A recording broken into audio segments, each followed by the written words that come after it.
의인이 받을 영광과 유업이라는 제목으로 하나님의 말씀을 전하겠습니다. 우리 주제 성경절 하나님의 말씀 이사야 25장 9절의 말씀을 보겠습니다. 이사야 25장 9절 말씀입니다. 그날에 말하기를 이는 우리의 하나님이시라. 우리가 그를 기다렸으니 그가 우리를 구원하시리로다. 이는 여호와시라. 우리가 그를 기다렸으니 우리는 그의 구원을 기뻐하며 즐거워하리라 할 것이며. 아멘. 여러분, 하나님의 백성과 교회는 참 오랜 세월을 거쳐 악의 장본인 그 사탄과의 투쟁에서 참 많은 시련과 고난을 당했어요. 그러나 이것은 과거에 그치지 않고 또 지나간 일로 기억되지 않고 현재에도 이어지고 있고 또 미래에, 즉 예수님의 재림 때까지도 이어질 것입니다. 그러나 그 시련과 고난이 주는 유익도 있어요. 아주 예전에 제가 이제 초등학생, 중학생 때 교회에서 이제 다니엘서를 공부를 하면서 또 그때 일요일 휴업령에 대해서 우리 지사님, 장로님들도 많이 말씀을 하시고 또 우리가 또 당할 환난에 대해서 또 말씀하시고 그러니까 제 어린 마음에 나는 그 환난을 당하기 전에 죽어야겠다. 너무 무서웠어요. 내가 만약에 잡히기라도 해서 고문을 당하면 어떻게 하나. 너무 무서웠어요. 그런데 우리가 당하는 시련과 환난, 고난은 우리가 피할 수 없어요. 그런데 이것이 그렇게 겁을 주고 또 단지 무서운 것만은 아니고 이것이 주는 유익이 있어요. 그것은 교회와 또 우리 신앙을 더욱 견고하게 하고 또 하나님 가까이 다가가게 해 준다는 것입니다. 여러분에게 이 시련과 고난이 그냥 무섭고 피하고 싶은 것이 아니라 여러분의 신앙을 더욱 견고하게 하고 또 여러분을 하나님께로 더욱 가까이 가게 하는 그러한 유익이 되기를 간절히 기도합니다. 여러분, 예수님께서 다시 오실 날을 고대하십니까? 우리가 시작하는 찬미로 영광의 그날이 오면 우리가 찬미를 했는데 여러분, 그날을 고대하십니까? 아멘. 그날은 우리가 간절히 기다리는 날이에요. 그렇죠? 우리 재림교회잖아요. 그렇죠? 재림교회. 간절히 사모하고 기다리는 날이에요. 하지만 그날을 기다리는 것이 그리 쉽지만은 않습니다. 왜냐하면 그날을 우리가 맞이하는 것을 사탄은 죽을 만큼 싫어합니다. 누가 싫어한다고요? 사탄. 사탄이 우리가 그날을 맞이하는 것을 죽을 만큼 싫어해요. 그래서 그리스도의 재림을 고대하는 그 그리스도인들에게 온갖 방해와 고난과 시련을 줍니다. 따라서 하나님을 믿고 그리스도를 구주로 맞이하고자 하는 그 사람들은 그리스도께서 이 땅에 다시 오시기 전까지 고난과 시련을 피할 수 없어요. 성경은 여러 곳에서 우리에게 이 사실을 경고하고 있습니다. 마태복음 24장 9절로 13절에 그때의 사람들이 너희를 환난에 넘겨 주겠으며 너희를 죽이리니 너희가 내 이름 때문에 모든 민족에게 미움을 받으리라. 그때에 많은 사람이 실족하게 되어 서로 잡아주고 서로 미워하겠으며 거짓 선지자가 많이 일어나 많은 사람을 미혹하겠으며 불법이 성함으로 많은 사람의 사랑이 식어지리라. 그러나 끝까지 견디는 자는 구원을 얻으리라. 아멘. 이 말씀은 예수님께서 제자들에게 마지막 때의 징조에 대해서 말씀하신 것입니다. 그렇지만 우리는 이 말씀에서 마지막 때의 교회가 겪게 될 시련을 알 수 있어요. 자, 예수님의 재림이 가까워질수록 환난과 박해, 그리고 미혹과 사랑의 식음, 이런 여러 가지 시련은 우리를 기다리고 있습니다. 그래서 사도 바울도 디모데후서 3장 12절에 무릇 그리스도 예수 안에서 경건하게 살고자 하는 자는 무엇을 받으리라? 박해를 받으리라 말씀합니다. 어떻게 살고자 하는 사람? 경건하게, 예수 안에서 경건하게 살고자 하는 사람, 박해를 받을 것이다. 자, 그렇다면 그리스도인은 과연 이런 상황에서 어떻게 해야 할까요? 박해가, 시련이 우리를 기다리고 있다고 하는데 어떻게 해야 될까요, 우리는? 신라 시대의 원효대사의 그 해골바가지 물에 얽힌 일화로 유명한 일체유심조라는 말이 있어요. 일체유심조.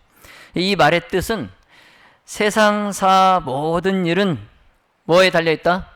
마음 먹기에 달려있다, 그 뜻이에요. 자, 따라서 이 말처럼 그리스도인으로서 앞으로 예수님의 재림 전에 겪게 될 고난, 이것은 단순한 고통이 아니라 우리를 정화하고 하나님께 더 가까이 나아가게 하는 그러한 도구라는 마음을 갖는 자세가 필요합니다. 자, 왜냐하면 시련이나 고난은 물론 견디기 힘든 것이지만 이것을 통해서 우리는 믿음을 더욱 굳게 하고 또 사랑하고 또 하나님의 뜻을 이루기 위해서 더 헌신하게 되기 때문에 그래요. 이것은 또한 우리가 예수님의 고난에 동참하는 과정이기도 합니다. 자, 믿음의 묻은 가족 여러분, 우리는 예수님의 재림을 기다리며 많은 시련을 겪게 될 것입니다. 자, 하지만 그 모든 시련은 우리의 믿음을 더 강하게 하고 또 하나님의 사랑을 더 깊이 체험하게 하는 그런 기회임을 기억하시기 바랍니다. 자, 끝까지 견디는 자는 구원을 얻을 것입니다.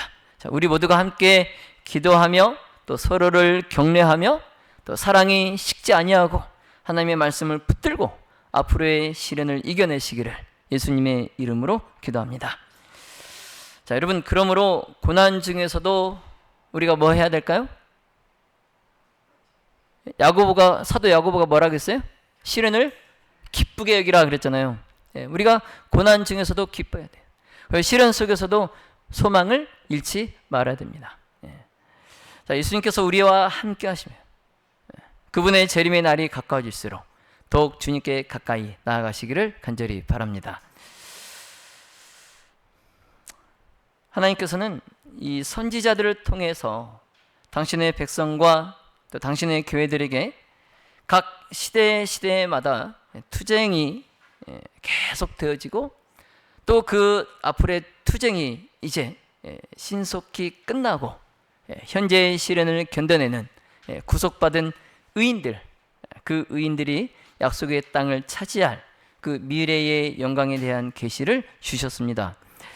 그래서 하나님께서는 선지자 이사야에게 너희는 위로하라, 내 백성을 위로하라, 이 임무를 맡기시면서 당신의 교회와 백성들에게 소망과 기쁨이 된 이런 경이로운 계시를 주셨어요.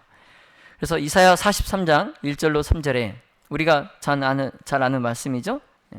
야곱아, 너를 창조하신 여호와께서 지금 말씀하시느니라. 이스라엘아, 너를 지으신 이가 말씀하시느니라. 너는 두려워하지 말라. 내가 너를 구속하였고 내가 너를 지명하여 불렀나니 너는 내 것이라. 내가 물가운데로 지날 때에 내가 너와 함께 할 것이라. 강을 건널 때에 물이 너를 침몰하지 못할 것이며 네가 불 가운데로 지날 때에 타지도 아니할 것이고 불꽃이 너를 사르지도 못하리니 대저 나는 여호와 내 하나님이요 이스라엘의 거룩한 이요 내 구원자임이라. 아멘. 여러분, 교회의 역사를 살펴보면 각 시대마다 교회는 시련과 또 고통을 또 박해를 당했음을 우리가 알 수 있습니다.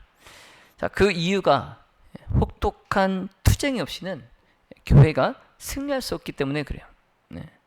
자, 따라서 각 시대의 하나님의 교회와 자녀들은 세상과 또 사람들의 멸시와 또 박해와 버림을 받았어요.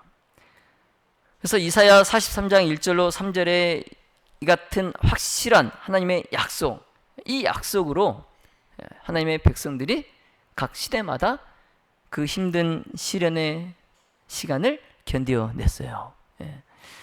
십자가 하나님께서는 우리를 용서하시고 또 십자가에 못 박히시고 또 부활하신 우리 구주이신 예수님의 공로를 통해서 완전하게 대가 없이 우리를 간합하셨습니다.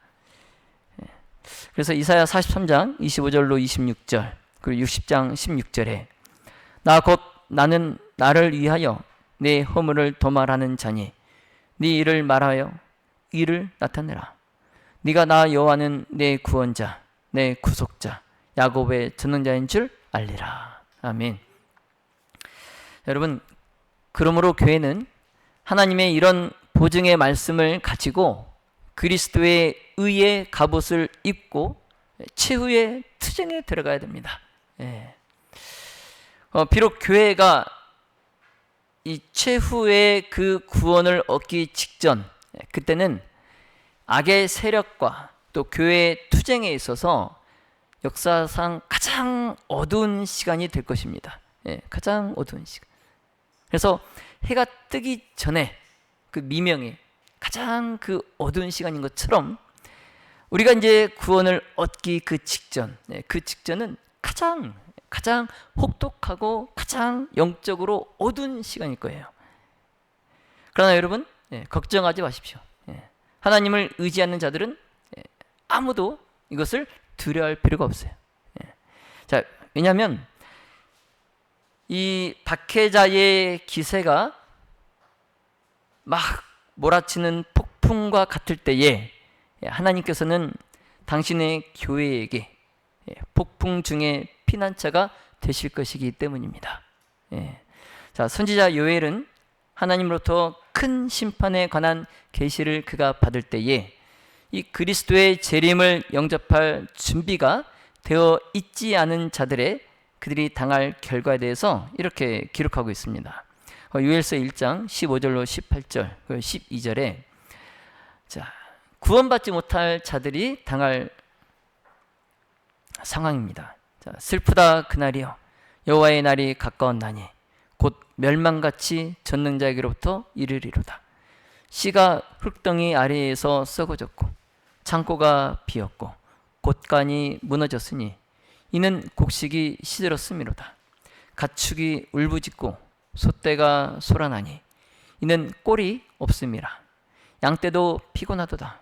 포도나무가 시들었고 무화과나무가 말랐으며 석류나무와 대추나무와 사과나무와 밭의 모든 나무가 다 시들었으니 이러므로 사람의 즐거움이 말랐도다.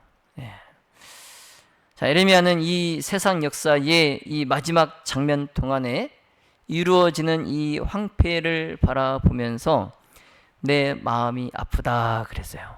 내 마음이 아프다. 또 이사야는 하나님께서 원수를 갚으시는 그날에 대해서 이렇게 묘사하고 있습니다. 이사야 2장 17절로 21절에 자, 그날에 자고한 자는 굴복되며 교만한 자는 낮아지고 여호와께서 홀로 높임을 받으실 것이요 우상들은 완전히 없어질 것이며 사람이 자기를 위하여 경배하려고 만들었던 은 우상과 금 우상을 그날에 두더지와 박쥐에게 던지고 아멜과 험악한 바위 틈에 들어가서 여호와께서 땅을 진동시키려고 일어나실 때에 그의 위엄과 그 광대하심의 영광을 피하리라. 아멘. 여러분, 하나님의 원수들, 그들은 그리스도의 영광스러운 재림의 날에 동굴과 또 바위 틈에 들어가서 어떻게 합니까? 그리스도의 위엄과 그분의 광대하심의 영광을 뭐 한다 그랬어요? 피한다 그랬어요. 자, 그러나 이 악인들의 분노의 날은 이 날은 하나님의 교회와 의인들에게 최후의 구원을 주시는 날이에요. 예.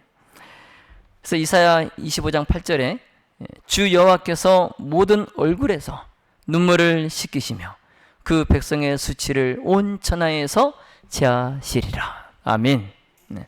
자, 믿음의 묻은 가족 여러분, 영광의 그리스도께서 세상 가운데서 남은 교회를 모으시려고 거룩한 천사들과 함께 하늘에서 내려오실 때에 구원받은 의인들이 연합하여서 크게 기뻐하여 다음과 같이 부르짖을 것입니다. 우리 이사야 25장 9절의 말씀을 서로 교독하겠습니다. 자, 제가 흰 글씨를 읽고 여러분께서 노란 글씨를 읽어주시기 바랍니다. 자, 이는 우리의 하나님이시라. 우리가 그를 기다렸으니 그가 우리를 구원하시리로다.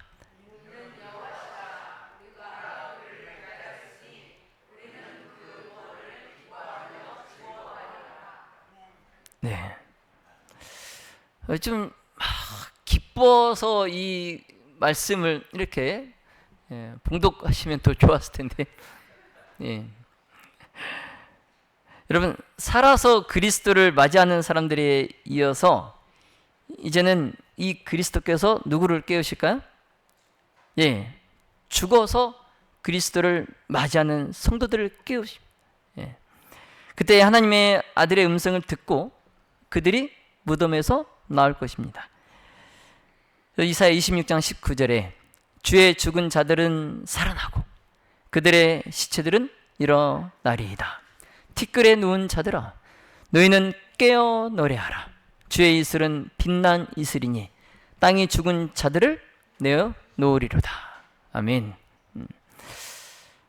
그 이사야가 이 계시를 볼 때에 죄와 무덤을 이긴 이 사람들은 태초에 하나님과 이야기했던 것처럼 하나님과 함께 자연스럽게 이야기를 나누고 또 그들의 창조주 앞에서 행복하게 보였다라고 기록하고 있어요. 예. 그래서 이제 그날의 변할 세상에 대해서 또 이렇게 묘사합니다. 이사야 35장 5절로 7절에 그때에 맹인의 눈이 밝을 것이며 못 듣는 사람의 귀가 열릴 것이며 그때에 저는 자는 사슴같이 뜰 것이며 말 못하는 자의 혀는 노래하리니 광야에서 물이 솟겠고 또 사막에서 시내가 흐를 것이미라. 뜨거운 사막이 변하여 못이 될 것이며 메마른 땅이 변하여 원천이 될 것이며. 아멘. 네. 여러분, 이런 세상에서 살고 싶으세요? 네. 아멘. 머지않아 우리는 선지자 이사야가 보았던 이 세상에서 살게 될 것입니다. 네. 자, 그런데 또 우리가 그런 하늘나라에 가면 우리가 뭐하고 살까요? 우리 하늘나라에 가면 뭐하고 살 것 같습니까? 그동안 못 잔 잠을 실컷 잘까요? 자, 이사야는 죄와 모든 저주의 흔적이 없는 이 하나님의 도성 안에 있는 구속받은 자들이 그곳에서 어떻게 무엇을 하고 사는지도 그가 보았어요. 예. 그래서 이사야는 새로 지음을 받은 세계에서 구속받은 사람들이 태초에 아담과 하와에게 행복을 가져다 주었던 그런 일들, 그런 즐거움을 갖게 될 것이고 또 에덴의 생활은 정원과 들에서의 생활이 될 것이다 라고 기록하고 있어요. 예. 이사야 65장 21절로 22절입니다. 자, 그들이 가옥을 건축하고 구원받은 자들입니다. 하늘나라에서 그들이 가옥을 건축하고 그 안에 살겠고 포도나무를 심고 열매를 먹을 것이며 그들이 건축한 데에 타인이 살지 아니할 것이며 그들이 심은 것을 타인이 먹지 아니하리니 이는 내 백성의 수완이 나무의 수완과 같겠고 내가 택한 자가 그 손으로 일한 것을 길이 누릴 것이며. 아멘. 여러분, 이사야의 이 예언에 덧붙여서 엘렌 화이트는 이렇게 말씀합니다. 자, 그곳에서는 모든 재능이 개발되고 모든 능력이 증가할 것이다. 가장 웅대한 기도도 실행되고 가장 높은 포부가 달성될 것이고 가장 높은 희망이 실현될 것이다. 여전히 그곳에는 정복해야 할 새로운 고지, 찬탄할 수밖에 없는 새로운 경위, 이해해야 할 새로운 진리, 몸과 정신과 마음의 능력을 요구하는 새로운 연구 제목이 나타날 것이다. 여러분, 우리가 하늘나라에 가면은 그냥 그동안 여기서 고생했으니까 하늘나라에서 그냥 생명과나 따먹으면서 이렇게 그냥 편하게 이렇게 사는 것이 아니에요. 우리는 하늘나라에 가서도 할 일이 많아요. 여러분, 선지자 이사야와 엘레나에서의 이 글들, 이것은 구원받은 하나님의 자녀들을 위한 예언이에요. 믿음의 모든 가족 여러분, 우리는 바야흐로 이 모든 일들이 성취되려는 찰나에 서 있어요. 여러분, 찰나가 언제입니까? 찰나의 시간이 뭐예요? 여러분, 눈 깜빡 한번 해보세요. 눈을 한번 깜빡 해보세요. 그 시간이에요, 그 시간. 정말 우리가 앞서 읽었던 그러한 예언들이 성취되려는 찰나에 우리가 지금 서 있습니다. 그래서 우리들에게 앞으로 될 일, 즉 아담과 하와가 에덴 동산을 떠난 이후에 하나님의 자녀들이 바라고 기다리고 갈망하고 기도한 우리의 구주께서 구원과 안식을 주시려고 나타나실 시간, 그 시간이 임박했습니다. 여러분, 좋으세요? 좋으세요? 시련과 박해가 환란이 우리를 기다리고 있는데 그래도 좋으세요? 아멘. 자, 세상의 죄악을 위하여 죽으신 우리 그리스도께서 당신을 믿는 모든 사람들에게 낙원의 문을 아주 활짝 열어놓으셨어요. 여러분, 저 금도성에 여러분 들어가시고 싶으세요? 저 문을 활짝 열어놓으셨어요. 자, 이제 머지않아 우리는 대쟁투를 끝내고 승리를 얻게 될 것입니다. 자, 잠시 후에 우리는 영생의 소망이신 그리스도를 우리가 눈으로 직접 볼 거예요. 자, 그분 앞에서는 이 세상의 시련과 고통이 정말 아무것도 아닌 것처럼 보일 거예요. 자, 우리가 겪은 힘들고 또 괴로웠던 또 억울했던 그런 이전의 일들은 이제 더 이상 기억나거나 마음에 생각나지 않을 것입니다. 그 히브리 10장 35절로 37절에 자, 그러므로 너희 담대함을 버리지 말라. 이것이 큰 상을 얻느니라. 너희에게 인내가 필요함은 너희가 하나님의 뜻을 행한 후에 약속을 받기 위함이라. 잠시 잠깐 후면 오시리가 오시리니 지체하지 아니하시리라. 아멘. 자, 이사야 45장 14절입니다. 이스라엘은 영원한 구원을 얻으리니 영세의 부끄러움을 당하거나 욕을 받지 아니하리로다. 아멘. 자, 야고보 5장 7절로 8절입니다.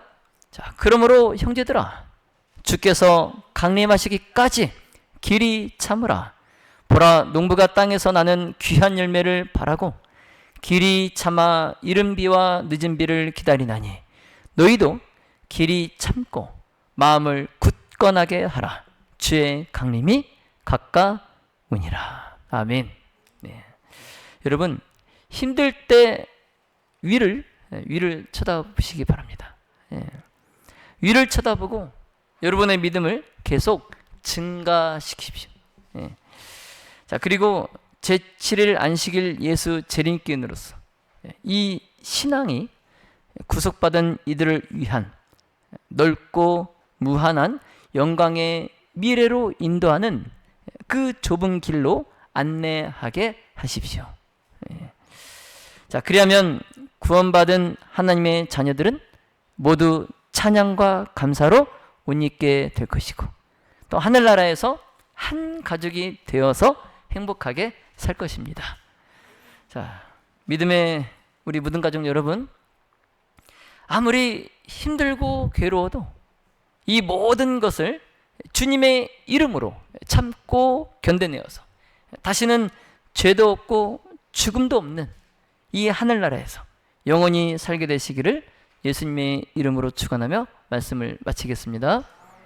네, 기도하겠습니다.